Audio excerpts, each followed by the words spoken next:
Alors, on est sur le trou numéro 9 là, de l'Abu Dhabi Golf Club. Euh, Ici, on est dans une situation où sur la partie, on voit le green hein, qui est dans l'axe en fait du faucon là-bas, de la tête du faucon. Et on est dans une situation où le fairway ici, donc il y a le fairway, une bande de rough, et ici on a un chemin, et ensuite on a de l'eau. Et en fait, l'eau, elle commence, enfin, c'est une zone vraiment pas terrible, hein. Il y a des cailloux, du sable et des herbes un petit peu hautes.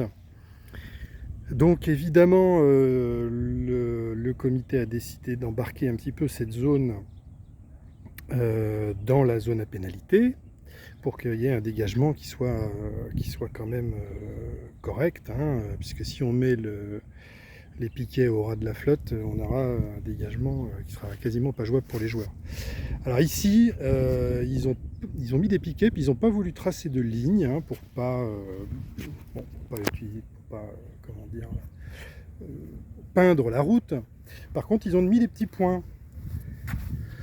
Voilà, des points de peinture à, je sais pas, tous les 10 mètres, quelque chose comme ça. Et puis un piquet pour identifier quand même qu'il y a une zone. Et en fait, dans les règles locales, ils ont précisé que ces zones où il y a des petits points, eh bien, il faut considérer que la zone à pénalité commence avec au bord du chemin, en fait, hein, sur le bord gauche ici du chemin. Alors, bon, je me suis posé la question, est-ce qu'il ne faudrait pas embarquer le chemin avec? Parce qu'évidemment, si on prend deux longueurs de club à partir d'ici, on va peiner à trouver une zone de dégagement jouable dans l'herbe. Hein, on va peut-être attraper une toute petite bande et encore. Et donc ça va amener à une double procédure de dégagement.